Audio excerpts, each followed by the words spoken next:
Hello, everybody, and welcome back to another video. Today, I'm going to be doing my first ever Senate election prediction of this election cycle. It is already June 5th, 2024. I can't believe it. I made this channel almost 4 years ago. June 18th was the first video I ever posted on the 2020 election, was my 2020 election prediction between Joe Biden and Donald Trump. And now here we are 4 years later doing a 2024 Senate election prediction. Geez, time is really speeding up and passing by. We have a lot to talk about. I'm definitely going to be glossing over a lot of the states because there are a lot of Senate races up for re-election this year. 34 with one special election in the state of Nebraska. I believe that's because Ben Sasse decided to retire and um, become the dean of the University of Florida, and therefore his Senate seat is now open for election, and therefore they have a special election. So 34 out of the 100 Senate races are up for election this election cycle. With that being said, let's get into our safe Democrat races. So there are going to be a decent amount of safe Democrat races. This includes the state of Washington, California. Of course, the East Coast is going to be um, the West Coast is going to be very solid for the Democrats, as well as the state of Minnesota. Amy Klobuchar, of course, very popular in Minnesota. You're going to see a lot of these races over here. Of course, this is, I'm forgetting his name, Angus King, the senator from the state of Maine. Although he caucuses with the Democrats, he is a registered independent. However, he's a Democrat for the sake of this election prediction. And yeah, of course, all of these states are going to be safe in favor of the Democrat Party, as well as the state of Virginia. Senator Tim Kaine initially won in 2012 by about 5 points against his opponent, and then in 2018, while it was a blue wave year, won by about 15 points. If there is any hope for Joe Biden in the state of Virginia, which there is a lot of hope for Joe Biden in the state of Virginia, it would be Tim Kaine helping to push Joe Biden to a substantial victory in that state. Although a recent poll does have the state tied nationally, the state of Virginia will be a solid Democrat state for the Senate. Heading into our safe Republican states, and I'm actually going to do a talking about the elections. Safe Republican states. It's going to be Utah, Wyoming, North Dakota, Nebraska, leaving Montana out because there's a Democrat incumbent. Indiana, Tennessee, Mississippi, West Virginia this time around is going to be a safe Democrat state. Joe Manchin not running for re-election. I'm sorry, I forgot about the state of Hawaii. That is a safe Democrat state, as well as the state of Missouri. I don't really see that being competitive. I know some people think it could be a little bit more narrow with Josh Hawley. However, most of the Missouri polls, although not many of them, have shown Hawley with a comfortable lead above 10 points. Therefore, Missouri, in my mind, will be characterized as a safe a safe Republican state. Um, I'm sorry, characterize the state of Maryland as a safe Democrat state. I'm going to leave that out of the equation for now. So right now, just looking at the safe Democrat states versus the safe Republican states, Republicans are at a clear electoral advantage with the United States Senate. There are so many competitive races up across this country. The Republicans have a real shot at winning, a really good shot, especially since Joe Manchin not running for re-election in West Virginia. That's already +1 for the Republican Party. That already means it's a 50-50 Senate, barring any severe losses in Florida or Texas, which are the remaining two Republican incumbents not characterized as safe states yet. So this is a very beneficial map for the Republicans. Now, a lot of people are saying that they are squandering it by putting up very bad candidates. Some people think that Kari Lake in Arizona is a bad candidate to put up for the Senate race. Of course, Kirsten Sinema not running for re-election. It's going to be Ruben Gallego, I don't really know how to pronounce his last name, as the Democrat nominee. And he has been polling very well against Kari Lake. Recent polls have him up even in double digits, the aggregate about 6.5 points. So many people blame Republicans, or not blame Republicans, but think that Republicans are ruining this opportunity to get a really good Senate majority by putting up poor electoral candidates. Now I'm going to give my own 10 cents, 2 cents on the issue. I think that's the saying. But right now, Republicans already at 48 seats, guaranteed off the bat. Now that's very comfortable. So even if they lose the Senate, they already have 48 Republicans. Now you don't want to lose the Senate, but that's a very comfortable platform at the safe states. Heading into our likely Democrat states, not going to be many. The state of Maryland will be a likely Democrat state, although Larry Hogan is running for the Senate. I don't really think he's going to win this race. National races in Maryland tend to go much more on the Democrat, much more heavily Democrat. You see states like Vermont and New Hampshire and Massachusetts elect Republican governors by pretty substantial margins, but nationally, they tend to vote Democrat. They tend to vote Democrat for president, Democrat for their Senate races, and Democrat for all of the other national races, such as Congress, people in the House of Representatives, congressmen. Same thing for Maryland. Hogan could narrow that margin up a little bit, but at the end of the day, I don't think that he is going to win that Maryland Senate race, as well as the state of New Mexico. New Mexico is going to be a bit closer than the other Democrat states that they consider safe. New Mexico has narrowed up a little bit, but looking at the results, Heinrich has performed very, very well in New Mexico in 2018. He won by over 20%. 2012, it was a much more narrow margin. I do think that Trump is going to have an effect in New Mexico. I think that's going to be a little bit more narrow this time around in 2024, given a lot of Hispanics trending in favor of Trump recently. He has gained a lot of support among them. But I do believe at the end of the day, New Mexico will be a Democrat state. Not a safe state, but a pretty good state for the Democrats. Heading into our likely Republican states, only going to be two. Rick Scott in Florida. He only narrowly defeated Bill Nelson back in 2018. It was the incumbent senator. Rick Scott at that time was the incumbent governor. He won that race. Ron DeSantis went on to become governor, and Rick Scott went on to become the senator from the state of Florida. Now he leads pretty comfortably, double digits in the polls. Ted Cruz in Texas, some people say, oh, this is a state Democrats can pick up. I don't really see that happening. Although Ted Cruz is not as popular as somebody like John Cornyn in the state of Texas, he still leads pretty comfortably in the polls and won, even in 2018, a blue wave year, by over 5 points, I believe.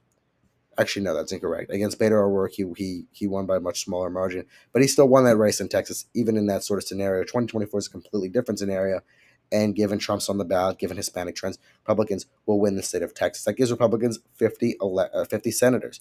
One more for a majority, and if Trump wins the election, that's an automatic majority because assuming his vice president is a Republican, his vice president would break any ties in the Senate. So he would cast a tie-breaking vote, therefore meaning that the Republicans at the end of the day would have a majority. But they definitely have the possibility to expand on their majority.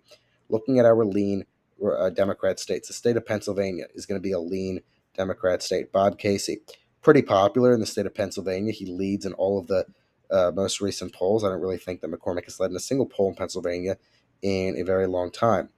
Pennsylvania, in my mind, would be a lean Democrat state, as well as the state of Arizona right now. I just don't think that Kari Lake has ran the best campaign. She's gone back and forth on abortion. Although Ruben Gallego has many qualities about him that Kari Lake can attack, it just has not been done in the best way. At the moment, Arizona at this point will be a lean Democrat state. So the Democrats are now at 45 senators. That's a pretty good standing for the Democrats at this point in time. Heading into our lean Republican state, state of Ohio will be a lean Republican state. I know a lot of polls have Sherrod Brown leading in Ohio by 4 or 5 points. He won in 2018, which was a blue wave year. I'm not really sure about the margins. I think it was about 4 to 5%. In 2024, Ohio is already off the bat a likely Republican state for Donald Trump. He's going to be, his coattails are going to, people are down the ballot. People are going to be riding his coattails, such as somebody like Bernie Moreno, who right now, not looking too confident in the state of Ohio. So the same people were saying the exact same thing about J.D. Vance back in 2022. Oh, J.D. Vance is a bad candidate to run in Ohio. At the end of the day, he did win, and the same thing will happen with Bernie Moreno. I know that the polls have Brown leading right now, but this is kind of, this is a red herring down the line, 4 months, 5 months, that's the election down the line. Bernie Moreno will be in the lead in Ohio in the polls, in my opinion, and he'll end up winning the state. Another lean Republican state, the state of Montana. Jon Tester, very vulnerable in re-election. The state of Montana, it's a solid Republican state. Trump's Tim Shea is going to be riding the coattails of Trump in Montana. Same scenario. Tester leads in Montana by about 5 points in the aggregate, but that is very much a red herring, and it's not going to be the case come November, barring anything insane happening, of course. But this election prediction is made off of the current time period. Anyway, that means Republicans win a majority of the senators. They win a majority in the United States Senate. Mitch McConnell will not be the Senate Majority Leader come the next Congress. He's already said that he is going to step down as the Senate Majority Leader and the leader of the Republican Party. Now, there's going to be a major infighting, probably, or fight for the control of leadership in the Republican Party starting at the next Congress. A lot of Republican senators, John Thune, John Cornyn, Rick Scott, Tom Cotton, all vying for Republican Majority Leader or the Majority Senate Leader in the United States Senate. We will see what happens if the Republicans end up getting the majority, which I'm predicting to happen at this point.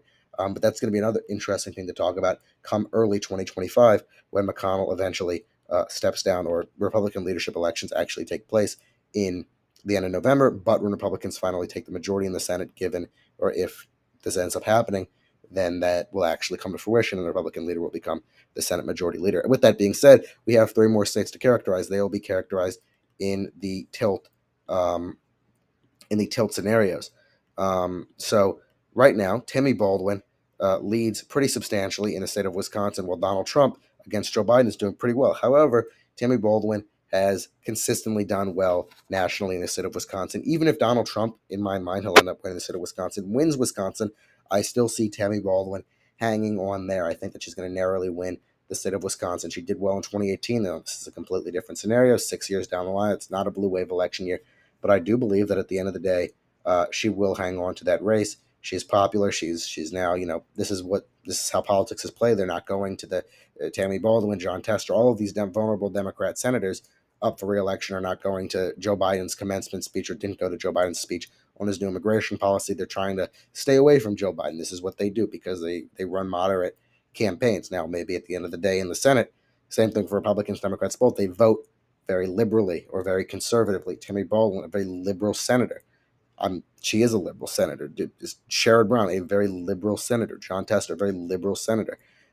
Ted Cruz, a very conservative senator. They end up when, and this is just how politics is played, when the election comes around 5 months out, 6 months out, and less. Oh, I'm a moderate. I'm not. I'm. They change their positions. They come across so they can expand their voter base. Tammy Baldwin, very very good at this. She's a good politician. I do think she's going to end up winning in the state of Wisconsin. Taking a look at the state of Nevada right now, Jackie Rosen leads pretty well in the polls. However, at the end of the day, I do think that Nevada is going to tilt Republican, and I do think you're going to see a very mirroring scenario with this on a national level in Nevada and Arizona. You're going to see Arizona right now. I might say that Arizona will end up going in favor of Joe Biden, while Nevada will end up going in favor of Trump. I do think you'll see a similar scenario with this in the Senate races. While Arizona will go to Ruben Gallego, Nevada will go against Jackie Rosen, and in favor of whoever wins the primary there, Brown or Marchant, I believe. I don't know how to pronounce his name either. But regardless, Nevada, I do think, end of the day, will be a Republican state in a very tilt margin, and the state of Michigan will tilt in favor of the Democrats. So right now, Republicans, 53 seats in the United States Senate. Now, looking back to 2022, many predictions, including my own for the United States Senate, were off because of the polls. I am doing my best to account for all of that. I think we have a Republican vice president because I do predict that Trump will win the election. 53 senators. Republicans gain a majority in the United States Senate, regaining the majority for the first time since 2021. January 3rd, 2021 January 20th, 2021 was when they lost the majority, actually, because it was a 50-50 Senate, and Mike Pence, until he no longer was vice president, January 20th was the tie-breaking vote. Then Kamala Harris was the tie-breaking vote for the Democrat Party in the United States Senate going forward. So for the first time since January 20th, 2021, Republicans will take back the United States Senate. First time in 4 years. 53 Republicans to 47 Democrats. Let me know in the comments your thoughts on my election predictions, and what would you keep the same? What would you change? And anyway, thank you for watching. Make sure to subscribe to the YouTube channel. Have a great day.